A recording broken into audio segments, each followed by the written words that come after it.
Hello everyone, this is CS Manisha Sharma and I welcome you all to my channel Professional Knowledge Hub.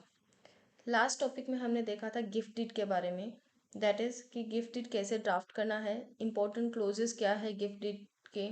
जो हम gift deed draft करते हैं तो हमें वो क्लोजेस को मेंशन करना चाहिए। तो ट्रांसफर ऑफ प्रॉपर्टी एक्ट के इम्पॉर्टेंट एक टॉपिक के बारे में हमने लास्ट वीडियो में देखा था।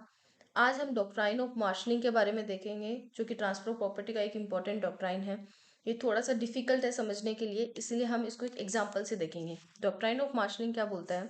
जैसे मिस्टर ए है, ठीक है। मिस्टर ए के पास तीन प्रॉपर्टी है,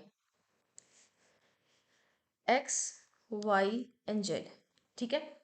X, Y and Z. Mister A ने क्या किया, ये तीनों लोन लिया एंड ये तीनों प्रॉपर्टी जो है मोर्गेज कर दी मिस्टर बी को। तीनों की तीनों प्रॉपर्टी जो है मिस्टर बी को मोर्गेज कर दी।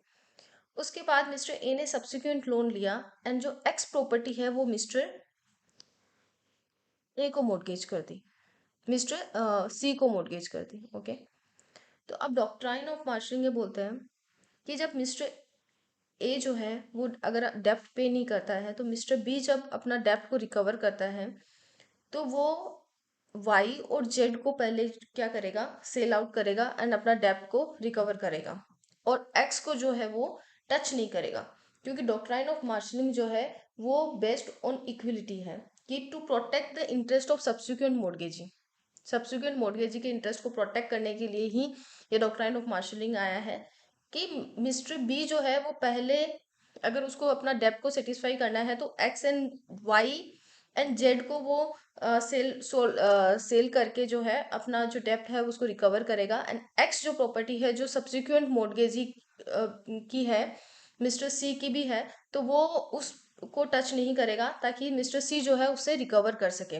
फॉर एग्जाम्पल, अगर मिस्टर ए का जो लोन है वो 3 लाख रुपीज का है। अब एग्जाम्पल, अगर 3 लाख रुपीज अगर वाई और जेड का प्रॉपर्टी, वाई और जेड प्रॉपर्टी जो सेल करने से अगर 3 लाख रुपीज अगर रिकवर हो जाता है, तो वो क्या करेगा, मिस्टर बी जो है पहले जो वाई और जेड को सेल करेगा एंड अगर 3 लाख रिकवर हो जाता है तो वो एक्स को जो है वो टच नहीं करेगा।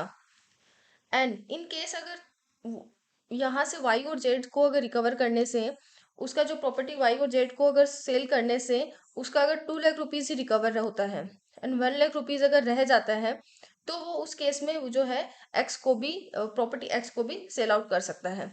मीन्स ये कंपल्सन नहीं है, अगर कोई भी रीजन से अगर वो पूरा फुल अमाउंट अगर अपना रिकवर नहीं कर पाता है वाई और जेड से, तो उसके बाद वो जो प्रॉपर्टी एक्स को टच कर सकता है। अदरवाइज डॉक्ट्राइन ऑफ मार्शलिंग ये बोलता है कि सब्सिक्वेंट मॉर्गेजी के इंटरेस्ट को भी प्रोटेक्ट करना चाहिए, कि जो मॉर्गेजर है पहले उस प्रॉपर्टी को सोल्ड आउट करेगा जिस प्रॉपर्टी पे सब्सिक्वेंट मॉर्गेज नहीं है, तो मिस्टर बी जो है वाई एंड जेड प्रॉपर्टी को सोल्ड आउट करेगा in order to satisfies his डेप्ट। वो प्रॉपर्टी एक्स को टच नहीं करेगा ताकि मिस्टर सी जो है वो उस प्रॉपर्टी से अपना डेप्ट को रिकवर कर पाए। लेकिन कोई भी रीजन से अगर वाई और जेड जो है, वाई और जेड अगर सफिशिएंट नहीं है अगर मिस्टर बी के जो डेप्ट को रिकवर करने के लिए, तो उस केस में उसके बाद वो प्रॉपर्टी एक्स को भी सोल्ड आउट कर सकता है। तो this is all about doctrine of marshalling. हम इस तरीके से ट्रांसफर ऑफ प्रॉपर्टी के सारे डॉक्ट्राइंस को पढ़ेंगे। Thank you, hope you like it.